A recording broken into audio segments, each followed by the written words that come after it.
Hello and welcome to Diya Online Science Academy. This is the first lecture of chapter 7, Alternating Current. In the previous chapter, in the last lecture of previous chapter, we had seen how alternating current is generated. It is generated with the help of AC generators, right? So there we had seen that alternating current doesn't have any unidirectionality, whatever that will get changed every time. Sometimes it will be positive, sometimes it may be negative, right? So it may be changing, it will be changing, its magnitude as well as direction will be changing. And on the other hand, direct current DC will be a unidirectional current. So DC is the current which has magnitude in one direction only. So it is unidirectional. Okay. And AC, if I am talking about AC, then its magnitude and direction तो खास change होगी, direction will be changing, right? So if direct current is there, direct current is supplied, then for that battery connection or supply connection will be shown like this. Here we clearly know that this would be the positive terminal and this will be the negative terminal. So the direction of current will be this only. That is obvious thing. बराबर कि इसी direction में मुझे current जो है वो मिलने वाला है. No other direction is possible. Right? In case if the cell is getting charged, then only the direction will get changed. बराबर तो उसमें current supply करने वाला जो होगा that will be some other battery. बराबर हायर वोल्टेज वाली battery होगी. So from there the current will be passing through this, और अदरवाइज यहाँ पर जो भी डायरेक्शन होगी करंट की that will be the single one. तो ये यूनिडायरेक्शनल हो गया. अल्टरनेटिंग करंट है, अल्टरनेटिंग करंट के अंदर ये चेंज हो रहा होगा. So for that I can not show any positive side और negative side. So if AC is supplied in the circuit somewhere, AC alternating EMF has been given, तो उसके लिए ये सोर्स AC सोर्स के लिए ऐसे हम लोग सिंबल जो है वो बताएंगे. जनरली AC जो सप्लाई होता है दैट फॉलोज साइनोसॉइडल कर्व. बराबर it changes its magnitude and direction sinusoidally but not always. Generally it changes like that. तो साइनोसॉइडली होता है that means it follows the curve that has been traced by sine's value. Sine theta cos theta जो लेते हैं ना, उसमें ये value जो है उसकी ऐसे चेंज होती है. तो sometimes it will be positive, sometimes it will be negative. बराबर at different moments, at different instants its magnitude will be different. Sometimes see you can get positive value till this time, after that the value is getting negative, right? So this is how the magnitude is changing its direction also. Magnitude is getting changed and direction is also getting changed, but it is not always like this. Scenario will not be always like this कि sinusoidally ही वो change हो रहा होगा. It may also be like this कि यहाँ पर ये ऐसे फिर ऐसे ऐसे ऐसे change हुआ, फिर यहाँ पर ये ऐसे ऐसे चेंज होके फिर ऐसे गया. Likewise it can change. फिर ऐसे भी तो हो सकता है कि that will be following a square wave pattern. कुछ इस हिसाब से वो चेंज हो रहा होगा. ऐसे भी हो सकता है, या फिर ऐसे में बता दूं ये यहाँ पर ऐसे चेंज हुआ, फिर ऐसे हुआ, फिर अलग से यहाँ पर आगे पैटर्न जो है वो ऐसे शायद हो गई, यहाँ से फिर वो अगेन ऐसे चेंज हो रहा है, फिर वो कुछ ऐसे जाएगा. मतलब कोई भी डायरेक्शन जो है वो ऐसी हो सकती है. यहाँ पर फिर जो भी होगा वो ट्रेस है ना, वो पाथ ऐसे ट्रेस करता जाएगा. बराबर ऐसे देन ऐसे. बराबर likewise different wave form it can trace. But generally अभी हम जो देखने वाले हैं इस चैप्टर के अंदर, उसमें हम लोग ट्रिग्नोमेट्रिक फंक्शन के हिसाब से ही सारी values, whether we are taking the current, power, voltage जो भी होगा, पोटेंशियल डिफरेंस हो गया, जो भी है वो सब चीजें साइनोसॉइडल कर्व जो है उसको फॉलो कर रही होगी। ऐसे सब चीजें हम लोग अभी के लिए नहीं देखने वाले हैं, ये वेव फॉर्म की पैटर्न नहीं रहेगी। तो now the question arises that if we have the supply for current as DC, बराबर, पहले जब भी डीसी था तो फिर एसी की जरूरत क्या पड़ी? डीसी अवेलेबल है तो डीसी से काम नहीं चल सकता था क्या? एसी कुछ बेनिफिशियल प्रूव हुआ होगा तभी तो उसको एडप्ट किया होगा ना, बराबर। एक्सीडेंटली मान लो कि वो आइडेंटिफाई हो गया, वो डिस्कवर हो गया, उसका इन्वेंशन हो गया, राइट, बट फिर उसको एडप्ट क्यों किया? एडप्ट करने के लिए वो बेनिफिशियल होगा तो ही तो उसको यूज में लाया होगा। अभी आप देख रहे हो सारे अप्लायंसेस जो है आपके आजू बाजू जहां पर भी बैठे हो वहां पर देखो, ट्यूबलाइट देख लो, फैन देख लो, एसी देख लो, जो सारे डिवाइसेस जो है those all devices are running on alternating current. क्या उसको हम लोग डीसी से नहीं चला सकते थे? तो why AC is being used? So the reason for choosing AC over DC ये है वाई डीसी में वाई एसी। तो first advantage of using AC is that it can, और with the help of device like transformer भी इस chapter के अंदर last में देखने वाले हैं, अलग लेक्चर के अंदर, ऑलमोस्ट लास्ट लेक्चर में। तो with the help of device like transformer, voltage और potential difference, voltage can be either increased or decreased, बराबर, इंक्रीज करके या डिक्रीज करके उसको भेजा जा सकता है कि कहीं से सप्लाई किया, प्रोडक्शन करने के बाद जो प्रोडक्शन हुआ that is having large potential difference, फिर उसको कुछ पार्ट में कुछ डिवाइड करके या उसको पैकेट अलग से छोटा सा कर दिया मान लो के, तो फिर उसको सप्लाई कहीं पर किया जाएगा, फिर जहां पर उसका यूज करना है वहां पर उसको वो पैकेट ओपन कर लिया, तो पैकेट ओपन करके फिर जितना सप्लाई चाहिए वो शायद मिल जाए, बराबर। लेमन लैंग्वेज में अभी समझाया कि ट्रांसफार्मर जो है वो वोल्टेज इंक्रीज डिक्रीज करने का काम करेगा। So reason for doing that is जो लॉसेस है that will get reduced tremendously. DC जो होता है वो डीसी जितना जहां से जनरेट हुआ उतने का उतना ही पूरा वही सप्लाई होगा, उसको फिर बीच में रिड्यूस इंक्रीज डिक्रीज नहीं कर सकते, right. So whatever is the losses that has to occur will occur for the entire journey of that current, ठीक है ना। तो यहाँ पर ये उसको इसका फॉर्म छोटा भी कर सकते हैं और जब जरूरत पड़ी तब इंक्रीज भी कर सकते हैं। तो ये बेस्ट एकदम इसका एप्लीकेशन करने के लिए एक टैम्पटिंग जैसी चीज हो गई कि हाँ ये तो अगर है तो इसको यूज करना ही चाहिए। Secondly it can be sent over large distances for without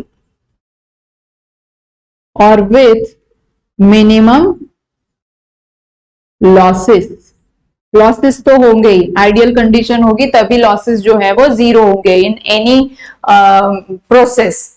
तो यहाँ पर लॉसेस तो होंगे but the losses will be quite minimum, बराबर। तो इसको लार्ज कहीं पर पावर हाउस होगा, बराबर, पावर स्टेशन होगा, पावर स्टेशन से फिर मीलों दूर कहीं पर वो सप्लाई जो है वो हो रहा होगा, ठीक है ना।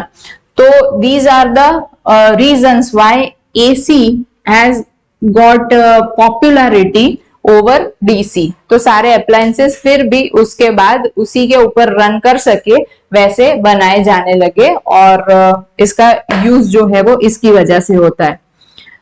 नाउ अगर एसी जो है अल्टरनेटिंग करंट कब जनरेट होगा? अल्टरनेटिंग अगर वोल्टेज सप्लाई किया तो, बराबर। तो alternating source, AC source is supplied to some device. How will be the effect on the current passing through that device?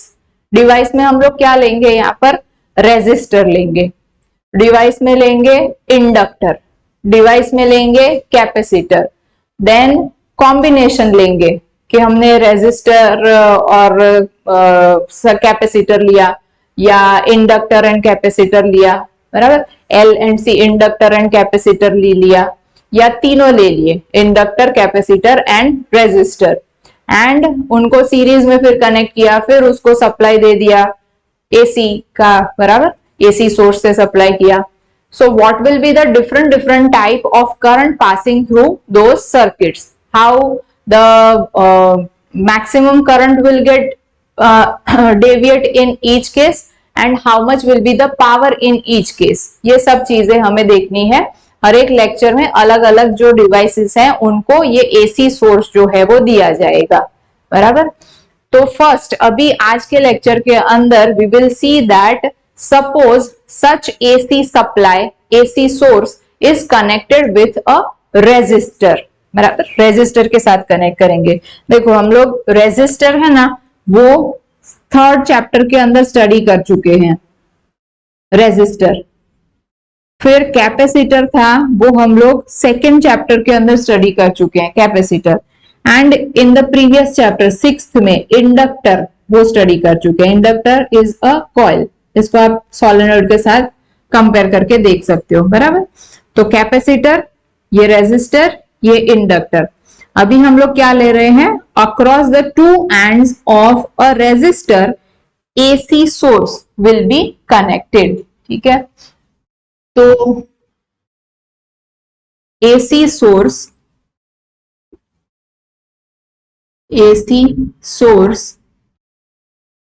With resistive circuit. Resistive circuit में resistor show कर दिया, resistor, and it is connected with the AC source. ठीक है, AC source है इसलिए जैसे बताया वैसे यहां पर हमने कनेक्ट करके शो कर दिया. ठीक है, now there will be EMF supplied through this AC source, बराबर ना, और वो जाएगा यहाँ पर. तो अकॉर्डिंग टू किरचॉफ्स लॉ क्या होना चाहिए, किरचॉफ्स लॉ के अकॉर्डिंगली यहां पर घूम के अगर वापस आएंगे तो जितना भी पोटेंशियल ड्रॉप इसके अक्रॉस है और जितना भी यहां से सप्लाई होता है वो अगर हम लोग ऐड करके देखें तो वापस आने पर उतना ही पोटेंशियल होना चाहिए. So here we just have to device, one device only, बराबर, एक ही डिवाइस है. तो हम ऐसे समझ सकते हैं, देखो इधर मैं बोल दूं कि V जितना सप्लाई हो रहा है वापस आने पर मतलब यहां से यहां गए तो कितना लॉस होगा, IR जितना लॉस होगा. वापस आने पर ये कितना हो जाना चाहिए, V जितना ही हो जाना चाहिए, बराबर. तो यहां पर ये V इक्वल्स टू V है वो IR. एक्चुअली यहां पर हम क्या करते थे, सिग्मा करके ऑल द V ऐसे करते थे किरचॉफ फर्स्ट लॉ में, इक्वल्स टू 0. तो V, फिर यहां से करंट जो है वो उसकी डायरेक्शन अभी यहां पर तो शो नहीं करेंगे, इसको IR लिया इक्वल्स टू, फिर से वापस वो जितना है वही हो जाना चाहिए. ठीक है, तो उस हिसाब से इधर सप्लाइड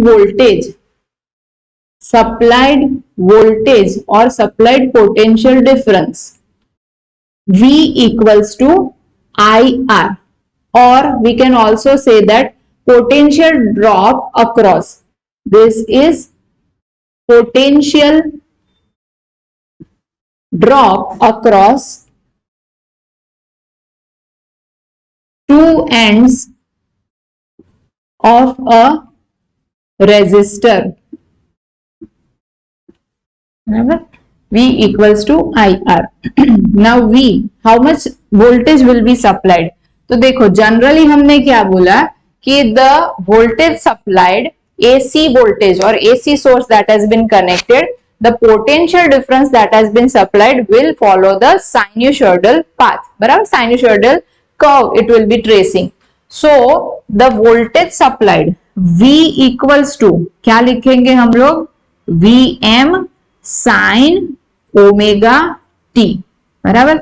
ये आप वेव्स वाला जो इक्वेशन है उसके अंदर देख चुके होंगे, अलग अलग क्वांटिटीज के लिए ये चीज देख चुके होंगे. Vm is the maximum value, peak value. Vm मतलब यहाँ की वैल्यू, ये एम्पलीट्यूड देख रहे हो आप इधर, मैक्सिमम वैल्यू कितनी, इतनी, तो वो Vm है। एंड एट एनी इंस्टेंट, जो भी इंस्टेंट पे आपको वोल्टेज कितना है, पोटेंशियल डिफरेंस कितना है वो फाइंड करना है। Suppose I want to find out how much is the potential at this time, ये टाइम पे तो कितना है, वो है इतनी वैल्यू। तो यहां पर ये इतनी वैल्यू आई V की, at time t V equals to this, तो उसकी वैल्यू कितनी होगी, तो मैं यहाँ पर t की जो वैल्यू है ना वो पुट कर दूंगी, तो Vm मैक्सिमम वैल्यू, ये वाली वैल्यू यहां पर की, बराबर, ये वाली वैल्यू, ये वाली वैल्यू, वो Vm की वैल्यू हो गई। वो पुट करने पर ओमेगा एंगुलर फ्रीक्वेंसी जो है वो गिवन होगी, तो उसके ऊपर से at any instant of time we can find out how much is the value of V। What is this omega, omega equals to 2 pi f, okay. f for AC source in India is 50 hertz, 50 hertz, that means ये एक second जो होगा ना, वो एक second में इतनी बार, एक सेकंड के अंदर इतनी बार ये फ्लक्चुएट करेगा, इतनी साइकिल्स इतनी हो जाएगी, ठीक है, पर सेकंड। हर्ट्ज का मतलब क्या है, हर्ट्ज मतलब per second, per second 50 cycles will be there, 50 cycles per 1 second, मतलब 100 टाइम्स वो प्लस और माइनस होगा, बराबर ना। 50 टाइम्स की 50 साइकिल्स मतलब एक साइकिल में प्लस, एक बार माइनस, दूसरी साइकिल में प्लस, दूसरी बार माइनस, तो प्लस और माइनस, प्लस और माइनस, प्लस और माइनस, मैक्सिमम वैल्यू वो 50 टाइम्स अटेन करेगा, 100 टाइम्स वो अटेन करेगा, या तो 100 टाइम्स वो जीरो एनकाउंटर करेगा। ये देखो एक साइकिल में कितनी बार जीरो आए, 1 and 2, from here second cycle is initiating, तो इसमें जीरो कितनी बार आया, 2 बार आया, मैक्सिमम कितनी बार आया, 2 टाइम्स आया, तो 50 टाइम्स उसकी value, 50 times value becomes V becomes 0, V equals to 0 होता है।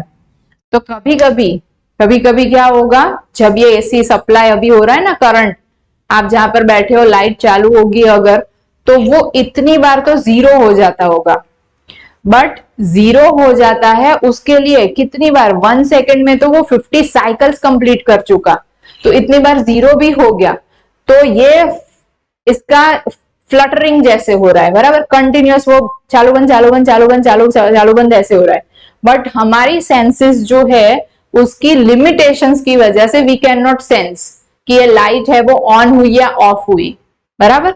तो ये 0 वाली वैल्यू या तो ये प्लस माइनस वाला वेरिएशन जो है वो हम सेंस नहीं कर पाते, सो वी जस्ट फील कि ये जो सप्लाई आ रहा है वो कंटिन्यूअस है and the illumination from the light is continuous one, और the supply to any appliance is continuous one.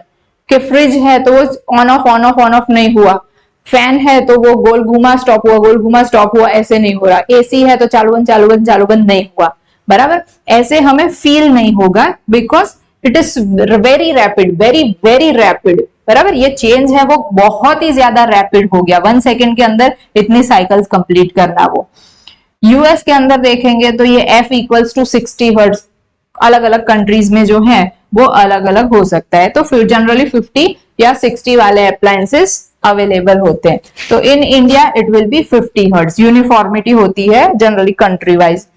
तो ओमेगा की वैल्यू इतनी आएगी, अगर स्पेशल केस में कुछ ओमेगा की वैल्यू अलग दे देते हैं तो उस टाइम पे वो वैल्यू आपको लिखनी है, बराबर।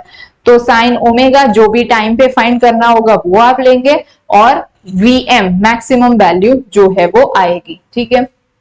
सो here I can write in place of V, we can write Vm sine omega t, right, equals to I into R, ठीक है। तो I equals to Vm by R sin omega t. If I want to find out how much is the current passing at time t at any instant if I want to find out the current passing through it, then I should use this formula. इसको मैं अभी box बना लेती हूँ. This would be the current passing through a resistive circuit which is given an AC source.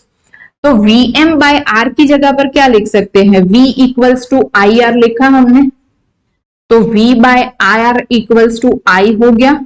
V by R, अगर मैं V की value maximum लेती हूं, R is anyways going to remain same. R की value तो constant रहने वाली है, तो R कांस्टेंट रहेगा. If I'm taking the maximum value of voltage, I'll get the maximum value of current. बराबर. तो I am sin omega t. I equals to I am sin omega t. तो देखो, जैसे V के लिए formula हमने लिया, सप्लाई जो ऐसे होता है, ये हम लोग फॉर्मूला एक्चुअली प्रीवियस जो AC जनरेटर वाला है उसके अंदर ही लेकर आए थे. Epsilon equals to epsilon max और एप्सिलॉन जीरो करके, ठीक है ना, ये चेंज हो रहा था उसमें, उसी के अंदर ये फॉर्मूला लेके आए थे. And through that we have also derived the formula for current passing through such kind of circuit. ठीक है, ये I की वैल्यू आ गई. तो आप देख सकते हो कि for V also it is changing according to the function of sine and I is also function of sine. तो दोनों के लिए मैं यहाँ पर ग्राफ क्या प्लॉट कर सकती हूँ? सपोज कि ये आ गया ऐसे, and I am plotting a graph for the AC voltage supplied. बराबर, ये पॉजिटिव, ये नेगेटिव, ये वैल्यू क्या वैल्यू? Vm की value. On y axis we have shown omega and on x axis we have taken t, और we can also write omega t. बराबर, omega की value तो वो कांस्टेंट रहने वाली है, t की वैल्यू वेरी होती जाएगी. तो ये v के लिए आ गया. ठीक है, ये किसके लिए? v के लिए curve. This value is Vm. Now I maximum is rth time of Vm, मतलब वो उससे कुछ कम होगा. तो यहां पर हम लोग ये ऐसे जनरली शो करते हैं नीचे ऐसे. ठीक है, सो द सेकेंड कर्व जो मैंने यहां पर ड्रॉ किया डॉटेड लाइन के साथ, वो डॉटेड लाइन वाला कर्व कौन सा हो गया? वो हो गया I के लिए, I का कर्व. बराबर, जिसमें ये वैल्यू जो है वो Im की वैल्यू आई, मैक्सिमम करंट. बराबर, तो देख सकते हो आप, when V is becoming zero, I is also becoming zero. When V is becoming maximum, I is also becoming maximum. तो ये वैल्यूज जो है ना वो एक साथ मैक्सिमम या मिनिमम होगी. जब जीरो होगा तब ये भी जीरो हो जाएगा. ये क्यों होगा? क्योंकि दोनों के अंदर साइन के साथ जो एंगल आ रहा है वो दोनों सेम है. Here also sign omega T, here also sign omega T. Right, angle दोनों सेम है, तो जो भी एंगल होगा उस टाइम पे उसकी वैल्यू तो सेम ही आने वाली है. मैक्सिमम वैल्यू डिफरेंट होगी, मैक्सिमम वैल्यू डिफरेंट होगी Im Vm, बट जो वेरिएशन आएगा 0 टू मैक्सिमम में, वो वेरिएशन है वो डिफरेंट नहीं होगा, वो सेम ही रहेगा. ठीक है, तो this is called as phase. इसमें क्या है? ये फेज है, ये है ये phase. So there is no phase difference. No phase difference, no phase difference मतलब जब एक क्वांटिटी जीरो अटेन करेगी, at that time another quantity will also attain zero value. When the another quantity is becoming maximum, at the same time the second quantity is also becoming maximum, right? So phase difference for resistive circuit is zero. बराबर, ये याद रखना है, phase difference. अब maximum value है, वो maximum value के ऊपर से हम लोग एक मैक्सिमम वैल्यू के ऊपर से हम लोग अगर इसकी एवरेज वैल्यू निकालना चाहे तो, एवरेज वैल्यू अगर देखनी हो तो एवरेज करंट, मैक्सिमम करंट तो मिल गया बराबर, एवरेज करंट क्या होगा, average current to through such circuit only, resistive circuit के लिए ही हमें फाइंड करना है बराबर। तो एवरेज करंट क्या होगा, तो एवरेज अगर मैं डायरेक्ट निकालना चाहूं तो ये क्या हो जाएगा, इसका एवरेज, तो साइन का एवरेज, इनके बीच में क्या वैल्यू आई, ये वैल्यू आई, तो सीधा सीधा जब हम लोग एवरेज निकालते हैं then at that time you will get a zero value for any sinusoidal function बराबर। v के लिए भी आप देखो जितना पॉजिटिव में है उतना ही नेगेटिव में है। एवरेज निकालना मतलब क्या होता है, जो वैल्यू है वो सबको ऐड करो, उनको डिवाइडेड बाय नंबर ऑफ जो ऑब्जर्वेशंस है वो ले लो, तो यहां पर पूरी एक साइकिल के ऊपर आएगा, for the entire cycle, for the entire cycle मतलब टी टाइम के लिए, डिफरेंट डिफरेंट टी टाइम के लिए ये आ जाएगा। ये क्या हो गया, पूरे वन कंप्लीट रोटेशन के लिए 0 टू टी टाइम तक के लिए आ गया। तो 0 टू टी टाइम तक में जो वैल्यू जितनी जितनी पॉजिटिव मिलती है उतनी उतनी वैल्यू नेगेटिव में भी मिल रही है। So when you add them up you will and up with a zero value. तो डायरेक्ट अगर एवरेज निकालने जाओगे, डायरेक्ट एवरेज निकालने जाओगे तब वो वैल्यू हमें जीरो मिलेगी। आई का एवरेज मतलब आई साइन ओमेगा टी का एवरेज, मतलब ये हो गया, आई तो कांस्टेंट रहेगा but average of sine omega T is zero. Sine का, कॉस का, सबका एवरेज जो है ना वो जीरो ही निकलेगा। कॉस के लिए फंक्शन कैसे हम लोग ड्रॉ कर सकते हैं, ऐसे,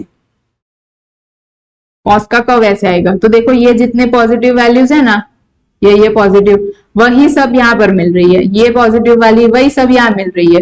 एवरेज निकालने जाओगे तो ये इसको नलीफाई करेगी, ये यहाँ वाले को नलीफाई कर देगी, एवरेज क्या रहेगा, जीरो रहेगा, ठीक है ना। तो एवरेज यहाँ पर ले नहीं सकते, तो क्या हमें मैक्सिमम लेना चाहिए, मैक्सिमम करंट जो है वही लेना चाहिए, तो मैक्सिमम लेंगे वो भी ठीक नहीं रहेगा। तो उसके बदले जब ऐसी कोई क्वांटिटी होती है जो ऐसे वेरिएबल क्वांटिटी होती है, स्पेशली ऐसे साइन्यूसॉइडली चेंज होती हो, तो उसके लिए डायरेक्ट ऐसे एवरेज नहीं लेते but we are taking RMS value, RMS value of current और आरएमएस वैल्यू ऑफ V, वो दोनों हम लोग फाइंड करेंगे। What does RMS stand for? RMS that means root mean square. RMS, root mean square, RMS. Now RMS का मतलब एक type का एवरेज ही हो गया but a special type of average. Mean ले रहे हैं मतलब एवरेज है। क्या करना पड़ेगा इसके अंदर, तो लिखते हैं रूट मीन स्क्वायर, करना क्या पड़ेगा, स्क्वायर करना पड़ेगा, अलग अलग क्वांटिटीज जो यहां पर बीच में आई ना वो सारी क्वांटिटीज का स्क्वायर करना पड़ेगा, देन उनका मीन निकालो, सब वैल्यूज को ऐड करो and total number of observation से डिवाइड कर दो, मीन निकालो, देन टेक रूट, क्योंकि हमने स्क्वायर लिया था इसलिए रूट तो लेना पड़ेगा। तो लिखना है आरएमएस, करना है एसएमआर बराबर, पहले स्क्वायर करना है फिर मीन करना है फिर रूट लेना है। ये खाली लिखने के लिए हम लोग ऐसे देखेंगे, अदरवाइज तो हम लोग आरएमएस वैल्यू इतनी होती है उसकी, मतलब फॉर्मूला जैसे वो हम लोग लेकर आते हैं। लिटरली हमें ये चीज नहीं करनी है, लिटरली हमें स्क्वायर करो फिर मीन करो फिर रूट करो ऐसे नहीं करना पड़ेगा। तो देखो average I RMS equals to what? We have to take square of it, then take mean of it. Average के लिए ऐसे देखते हैं ना, एवरेज या तो फिर ऊपर लाइन करते हैं, and then root of it किया हमने, square mean and root, root mean square value. I is what? Im sin omega T बराबर, I equals to Im sin omega t and its square, take average of it, then after take root of it, square किया तो Im square sin square omega t and its root and its mean and its root. Now im square and its mean और उसका root, फिर sign, दोनों को अलग अलग हम ले सकते हैं मल्टीप्लीकेशन में, साइन स्क्वायर ओमेगा टी, उसका मीन निकालो और फिर उसको रूट निकालो. Now I M is a constant quantity, तो उसके लिए उसका स्क्वायर जो है वो तो स्क्वायर वही रहेगा, and average if you take then that will be the same value only. कोई एक फिक्स्ड वैल्यू होती है, उसका कोई एवरेज नहीं होता. एवरेज किसका लेना पड़ता है? जो चेंज होती हो. सपोज कि मैं 5 ऑब्जर्वेशंस देती हूँ और वो सारे की वैल्यू 1 1 1 1 है, तो उनका मीन क्या आएगा? 1 ही तो आएगा, बराबर. सब वैल्यूज 1 + 1 + 1 + 1 डिवाइडेड बाय 5 टाइम्स करके डिवाइडेड बाय 5, तो 5/5 मतलब 1 ही आया. तो कांस्टेंट कोई क्वांटिटी है, उनका एवरेज तो वही क्वांटिटी आएगी. सो here I M is a constant quantity, तो उसका मीन अगर मैं निकालती हूँ, एवरेज निकालती हूँ, then it will be the same quantity, और उसका रूट जो है वो रूट करना पड़ेगा, बराबर. साइन स्क्वायर का क्या होगा? Sine is a varying quantity. अगर साइन ओमेगा टी होता तो हम सीधा लिख देते 0, बराबर. बट यहां पर क्या है? साइन स्क्वायर है, तो साइन स्क्वायर के लिए हमें एक आइडेंटिटी लेनी पड़ेगी. Sine square omega t equals to 1/2 1 minus cos omega T, बराबर. ये आइडेंटिटी है. तो साइन स्क्वायर, ये इसका एवरेज निकालना, मतलब इसका हमें एवरेज निकालना पड़ेगा, बराबर. एवरेज निकालना है तो ये पूरी क्वांटिटी का एवरेज लेना पड़ेगा. That means you have to take average of 1/2, you have to take average of this 1 minus cos omega T का भी, बराबर. ये मैं 1/2 जो है उसको पहले मतलब ब्रैकेट ओपन कर देते हैं, अंदर मल्टीप्लाई कर देते हैं, माइनस कॉस, ये ओमेगा टी है ना, तो यहां पर आएगा 2 omega T. So sorry, sign square omega T is sin square omega t is 1/2 1 minus cos 2 omega t. This is the identity.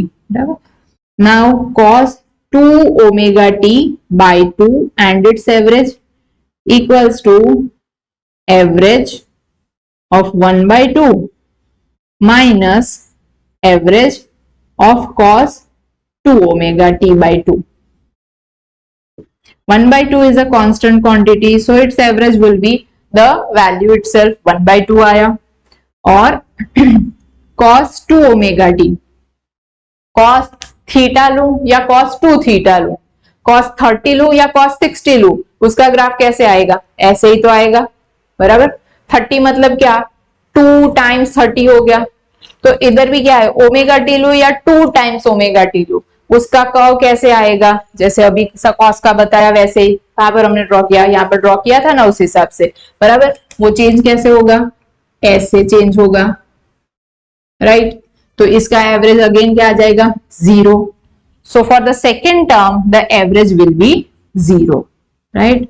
So you will be left with 1/2 only. So average of sign square omega T is 1/2. तो इसका average लिख लें हम लोग 1/2, बराबर. अभी हमने सिर्फ मीन निकाला, रूट निकालना बाकी है. I M square and its root, तो स्क्वायर एंड रूट दोनों एक दूसरे को खा जाएंगे, तो क्या बचा? आई एम, ये 1/√2 है, बराबर. 1/2 and its root, so I can write I M is I am by √2, IRMS is this. So RMS value of current, ये इंपॉर्टेंट है, ना कि एवरेज वैल्यू, क्योंकि एवरेज 0 आ जाती है. तो 0 करंट पास हो रहा है, फिर भी अप्लायंस चल रहा है, ऐसे तो नहीं ले सकते. मैक्सिमम तो हर बार मैक्सिमम वैल्यू पे ही हम नहीं फाइंड कर सकते, हमें कुछ एवरेज चाहिए, फिर अलग टाइप का एवरेज जो है वो निकाला जाता है. IRMS equals to IM by √2. ठीक है. सेम थिंग अगर यही चीज आप ये वाला फंक्शन लेके करोगे तो भी ऑब्वियस है यही सारी चीजें आएंगी, खाली यहां पर V V V V V हो जाएगा. So similarly VRMS will be obtained as Vm by √2। ठीक है, ये याद रखना है आपको। IRMS equals to IM bye √2, VRMS equals to VM by √2। अब इसके ऊपर से हमें पावर और वो भी देखना है, एंड फेजर डायग्राम जो है वो फेजर डायग्राम भी देखना है। So first you note this down, ये नोट कर लो। चलो, now let us look at how much will be the power in such circuit, in resistive circuit. Power in resistive circuit, resistive circuit with or for AC source। तो power equals to I square R, P equals to I square R। If I want to take average power associated, average power lost or average power generated in such circuit is average power equals to average of I square R। I is Im sin omega t into R, and its average of Im square will be the same only। R will be R, R का average भी R हो जाएगा, constant quantity. only you have to take the average of omega t। so for omega t we have right now taken that sin square omega t equals to 1 minus 1 by 2 into 1 minus cos 2 omega t।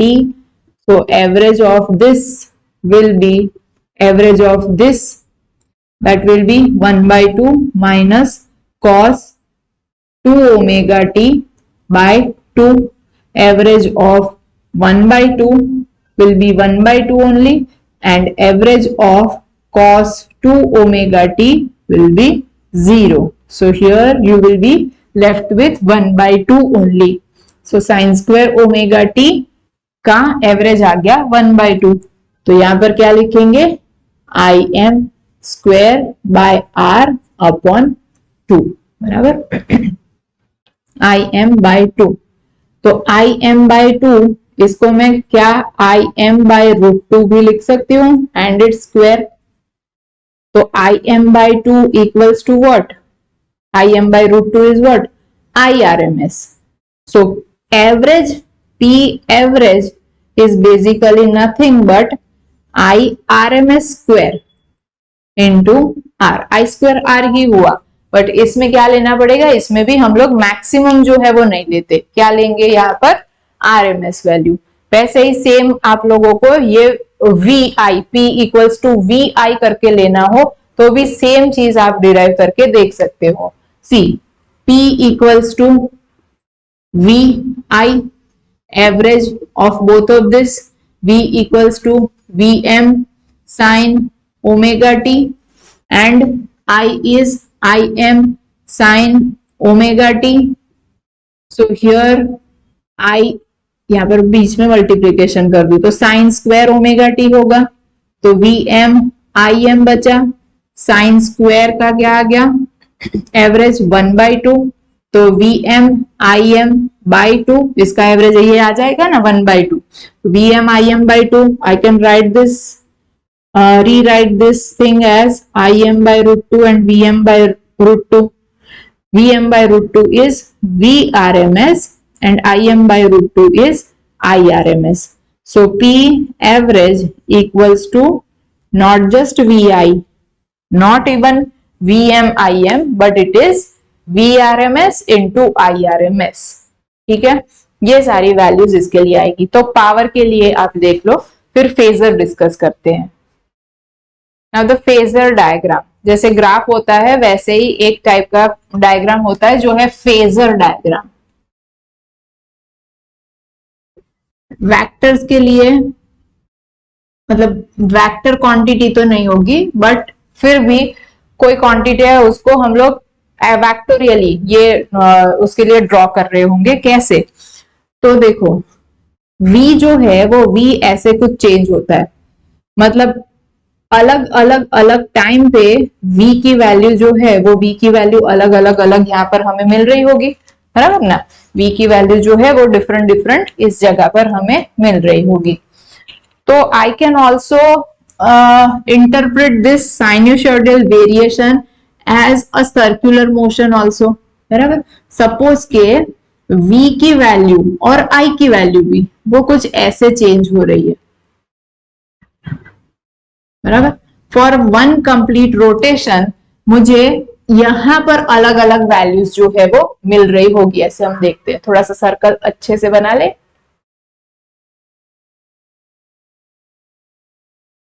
बराबर। Suppose ये ऐसे बना, तो at some instant अगर v जो है उसको मैं ऐसे रिप्रेजेंट कर देती हूं, तो थोड़े टाइम के बाद फिर क्या होगा, थोड़े टाइम के बाद उसकी वैल्यू यहां पर होगी, थोड़े टाइम के बाद यहां पर होगी, थोड़े टाइम के बाद यहां पर होगी। ये जो है वो क्या हो गया, ओमेगा टी, बराबर। अगर मैं 0 टाइम पे ले रही हूं तो इतना मिलेगा। इसको मैं अगर v बोल देती हूं तो इसका मुझे, इसके ऊपर से मुझे 2 कंपोनेंट्स मिलते हुए दिखेंगे। एक कंपोनेंट कौन सा होगा, ये कंपोनेंट होगा, एक कंपोनेंट यहां पर होगा, बराबर ना। v एक्चुअली जो है वो चेंज हो रहा है, तो उसके 2 कंपोनेंट्स लेते हैं। अभी हम लोग इसके ऊपर से ग्राफ प्लॉट करते हैं, वहां पर मैं शो कर रही हूँ, ठीक है। v ऐसे मिला, i जो है वो उससे थोड़ा सा कम होगा। अभी हमने दिखाया था कैसे ग्राफ में प्लॉट किया था, एक ऐसे था, एक की पिक वैल्यू थोड़ी सी कम थी, राइट। तो इधर भी मुझे सपोज ये मैग्नीट्यूड v के लिए शो किया, तो this magnitude should be for i, बराबर, i के लिए ऐसे। अब यहां पर मैं आगे एक ग्राफ जो है वो प्लॉट करती हूं। Suppose at omega t time, कोई ओमेगा टी टाइम पे i की वैल्यू इतनी आती है, बराबर, और उसी ओमेगा टी टाइम पे v की वैल्यू इतनी आती है। तो और मैक्सिमम वो कहां तक जा पाएगा, v जो है वो यहां तक जा पाएगा, बराबर। तो ये मैक्सिमम वैल्यू आ गई। तो इधर मैं मैक्सिमम वैल्यू पर टच करते हुए ये ऐसे, बराबर, और फिर ये चेंज होके ऐसे, फिर नेगेटिव में जब होगा तब नेगेटिव में ये ऐसे नेगेटिव, बराबर, डाउनवर्ड।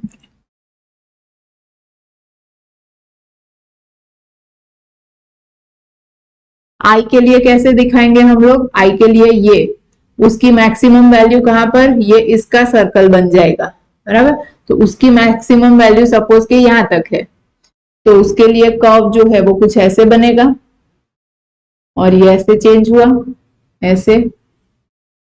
तो ये जो वेक्टर मैंने शो किया v, it is actually getting rotated. अलग अलग अलग टाइम पे फेज जो है वो v एंड i दोनों रहेंगे साथ में, उनके बीच कोई फेज डिफरेंस नहीं होगा, बट खुद का ही एंगल जो है वो चेंज होता जाएगा। तो phasor is nothing but a rotating vector.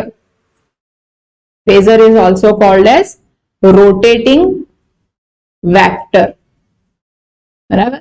It is actually not a vector quantity, क्योंकि हम किसके लिए, देखो यहां पर ही शो कर रहे हैं आई के लिए।